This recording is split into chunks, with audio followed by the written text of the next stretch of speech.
Парижде ең қызықты әрі жұмбақ аңыздардың бірі тамплиерлердің қазыналары туралы аңыз. Осы қазыналардың Париждің дәл ортасында жасырылғаны жайлы әңгімелер ғасырлар бойы қала тұрғындары арасында айтылып келеді. Бұл аңыздар бүгінде әлемнің әр түкпірінен келген адамдарды өзіне тартуда. Себебі қазынаның қайда екені әлі күнге дейін анықталмаған. Париж сөзсіз ең ескі қалалардың бірі. Құрылғанына шамамен 2000 жылдай болған. Осы уақыт ішінде қала көптеген тарихи оқиғаларды бастан кешіріп, тарихи тұлғалардың талас тартысымен өсуіне куә болған. Мысалы, Наполеон мен оған қарсы құрылған 7 коалиция. Париж, Францияның астанасы болғанына да 1000 жылдан асып кетті. Осы ұлы қалада көптеген жұмбақтар мен аңыздар жасырылған. Бүгінгі шығарылымда мен сіздермен Париждің ең қызықты және қорқынышты 6 аңызымен бөліспекпін. Күндізгі романтикалық қала бейнесінің артында көптеген құпиялар мен тарих бар. Ал шығарылым басталмай тұрып, алдыңғы бейнеде уәде еткенімдей, ең көп лүпіл жинаған пікір иесіне 5000 теңге аударып жіберем. Егер сен де осындай азнаулақ сыйақы ұтқың келсе, осы шығарылымның астында ең көп лүпіл жинайтын пікір қалдыр. Сенің пікірлерің қаншалықты көп болса, ұтуға деген мүмкіндігің соншалықты артады. Баршаңызға сәттілік және жақсы қаралым тілеймін.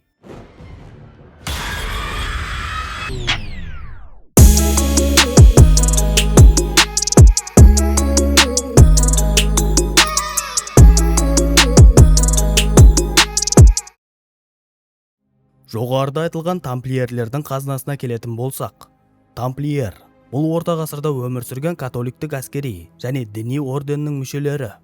Олар 11 ғасырда жерлеу жерлерін қорғау үшін құрылып, кейіннен үлкен байлыққа қол жеткізіп, саяси ықпалға ие болған. Аңыздың бастауы 1307 жылда жатыр. Сол жылы Франция королі Филипп IV тамплиерлер орденін таратуды және олардың мүшелерін тұтқындауды бұйырған болатын. Тұтқындардан алынған жауаптарда орденнің үлкен байлықтары бар екені айтылған. Бірақ нақты қазыналар әлі күнге дейін табылған жоқ. Осыдан кейін қазынаны іздеушілер мен зерттеушілер арасында пікірталастар басталды. Ол байлық алтынмен, асыл тастармен ғана емес, басқа да құнды дүниелермен байланысты болуы мүмкін. Қазіргі уақытта тарихшылар тамплиерлердің байлығы алтын мен күміс емес, рухани және философиялық білімдер мен құпиялар болған деген пікірде. Олардың ордені тек әскери ұйым ғана емес, сонымен қатар терең діни және философиялық ілімдерді ұстанған ұйым болды. Бұл ілімдер мен құпиялар сол уақыттағы ең күшті мемлекеттер үшін қауіп төндіруі мүмкін еді. Сондықтан олар қазынаның орнына өзінің білімін және құпияларын сақтап қалған болуы мүмкін.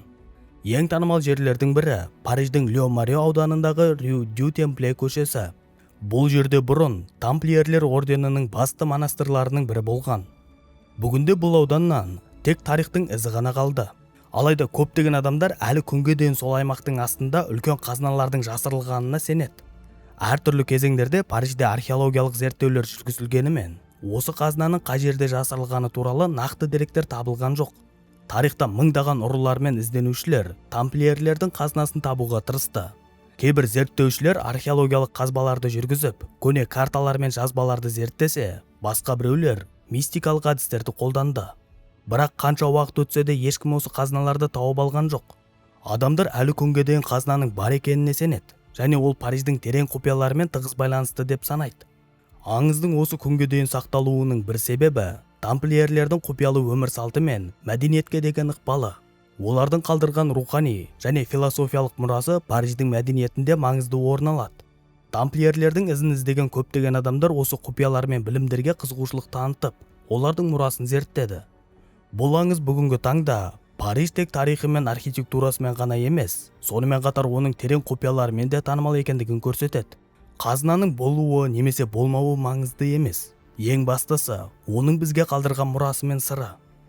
Тамплиерлердің аңызы Париждің рухани келбетін қалыптастырып, оған бірегей тартымдылық беретін маңызды элемент болып қала береді. Осылайша тамплиерлердің қазыналары туралы аңыз әлі күнге дейін жаңа ізденістер мен зерттеулерге арқау болуда.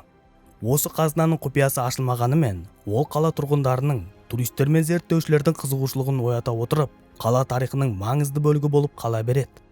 Иә, өкінішті. Адамдар бір-біріне қызғанып, талас тартысқа түскен байлықтар су астына немесе жер астына кетеді. Енді бұл тақырыптан алыстап, рухани азық іздеп, өнерге, Нақтырақ айтсақ, операға назар аударсақ. Париждегі атақты опера театры, Гарньо операсы, көптеген аңыздар мен жұмбақтардың ордасы болып табылады. Ал оның ең танымал аңызы операдағы елес туралы. Бұл оқиға Париждің тарихына терең енген және әлемге әйгілі жазушы Гастон Лерудың романы арқылы кең таралды. Бұл аңыздың негізі шын өмірде орын алған оқиғаларға байланысты болғандықтан, оның шынайы бөліктері де бар. Гарньо операсы 1875 жылы ашылғаннан кейін өзінің керемет сәулетімен және сән салтанатымен жұртты таң қалдырды. Алайда театрдың құрылыс кезеңінде жұмбақ жағдайлар орын алып, жұмысшылар арасында таңғаларлық әңгімелер тарай бастайды. Кейбір жұмысшылар жер асты бөлмелерінен қорқынышты дыбыстар естігендерін, ал кейбіреулері адамның көлеңкесіне ұқсайтын бейнені көргендерін айтып жүрді. Аңыздың бір нұсқасы нақты оқиғаға негізделген. 1896 жылы салмағы шамамен 7 тонна болатын үлкен люстра театрдың төбесінен құлап, залдағы көрермендердің үстіне түскен.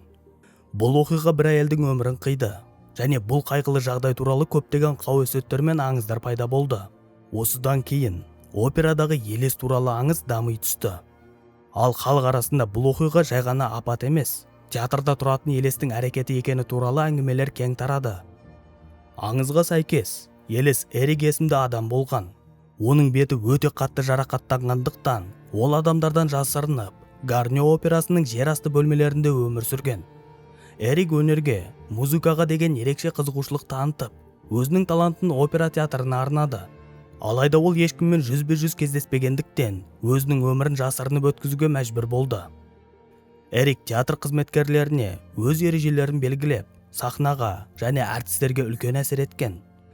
Әсіресе Кристина Дайе есімді жас әншіге ерекше көңіл бөлгені белгілі. Ол Кристинаны шексіз сүйген, бірақ өзінің түрінен қорыққандықтан, оған өз сезімдерін аша алмаған. Бұл оқиға Гастон Лерудың романына арқау болып, әлемдік әдебиетте кең танылды. Леру өзінің кітабында шынайы деректер мен құжаттарға сүйенгенін мәлімдеген. Ол опера театрының жер асты бөлмелері мен дәліздерінде шын мәнінде ерекше тұлғалар өмір сүргенін дәлелдеуге тырысқан. Бірақ көп зерттеушілер бұл оқиғалардың қаншалықты шын екенін әлі күнге дейін талқылап келеді. Дегенмен, Гарньо операсының астында үлкен жер асты лабиринттері мен тіпті су қоймасы да бар. Су қоймасы өрт шыққан жағдайда өртті сөндіруге арналған. Эрик туралы аңыздар мұнымен бітпейді. Опера ғимараттарындағы көрермендер залында бірнеше рет жұмбақ бейнелер көрінгені туралы мәліметтер бар. Кейбір әртістер сахнада өздерін біреудің бақылап тұрғанын сезінетіндерін айтқан.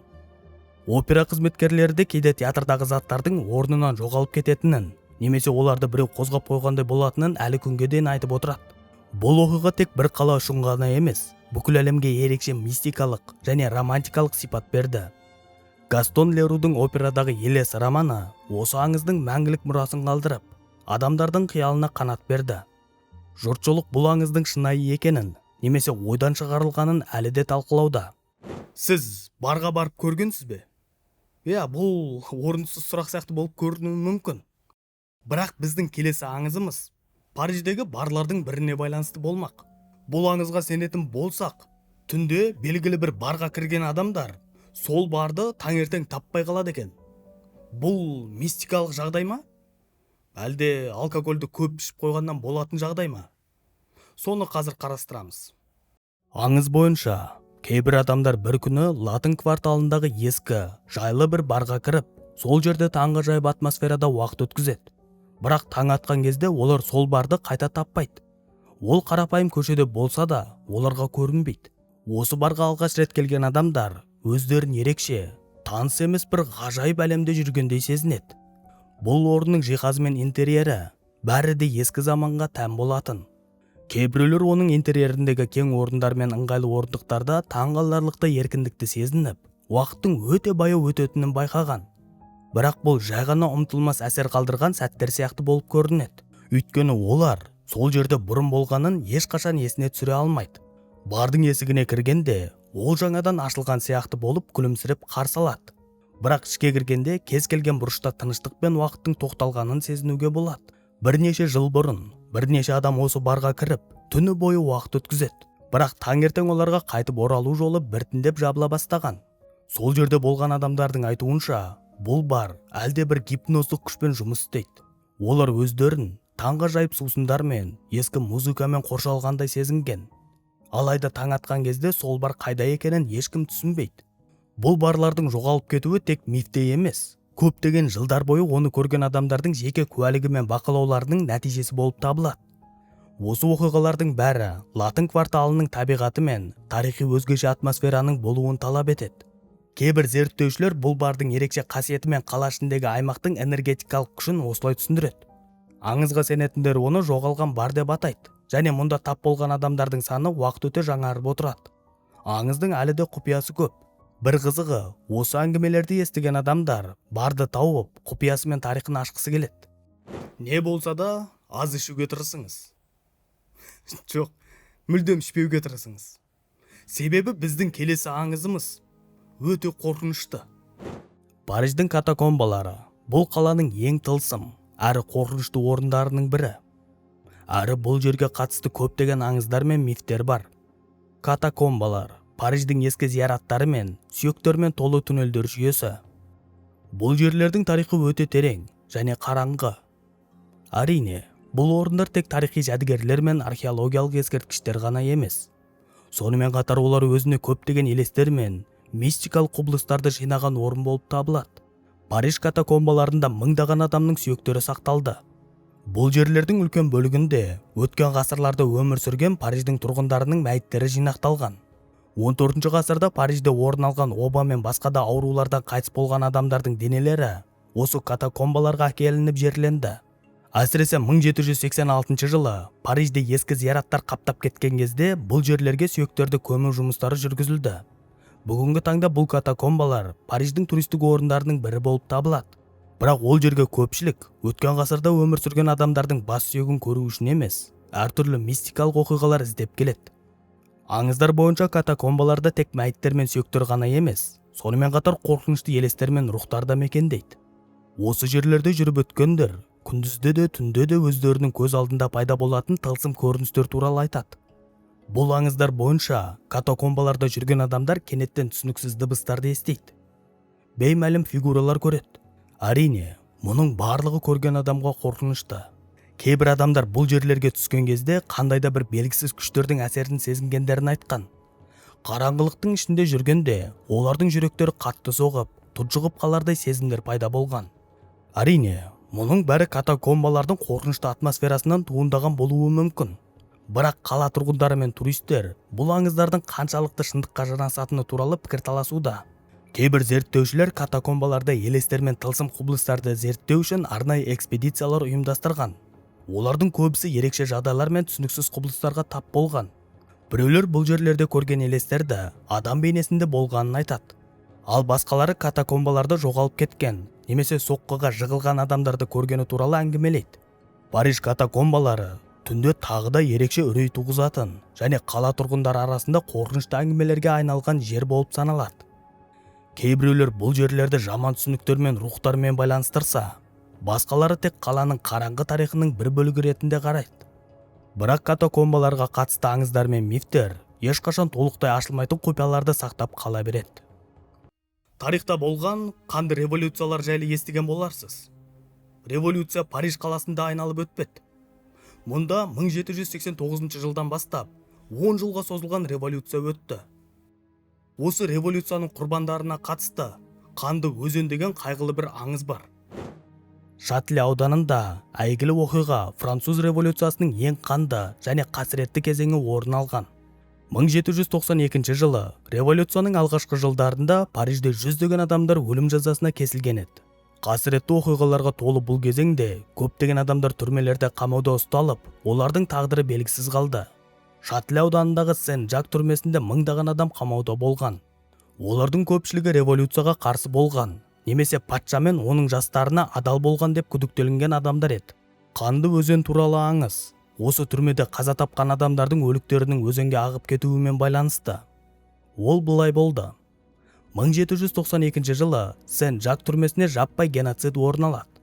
Бұл тұтқындардың өліміне революцияның қатаң заңдары себеп. Сарбаздар бірінен соң бірі тұтқындарды өлім жазасына кесіп, өзенге тастап отырған. Бұл оқиғаға куә болғандар өзеннің суының қызарғанын, яғни қанмен боялғанын көргендерін айтқан. Қала тұрғындары бұл өзендегі қызыл түсті тек қана қасірет пен өлімнің белгісі деп қабылдаған. Осыған байланысты аңыз да Қызыл өзен немесе Қанды өзен деп аталып кеткен.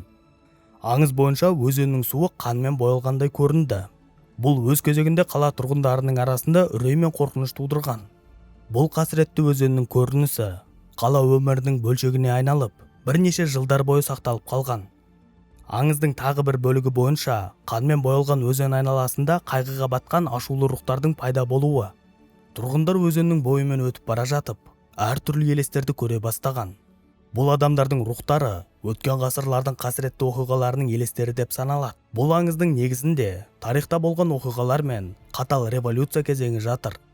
Қанды өзен аңызы осы кезеңнің ауыр салдарын бейнелеп, Париждің қараңғы тарихын еске салады. Ол уақытта қала халқы тек қана қасірет пен өліммен күресіп қана қоймай, сонымен қатар алдағы болашаққа деген үміт пен күдік арасында өмір сүрген.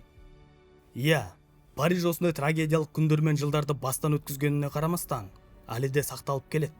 Ендігі кезекте тұрған Парижде 182 жылы құрылған Құдай Ана шіркеуіне қатысты аңызға көшсек.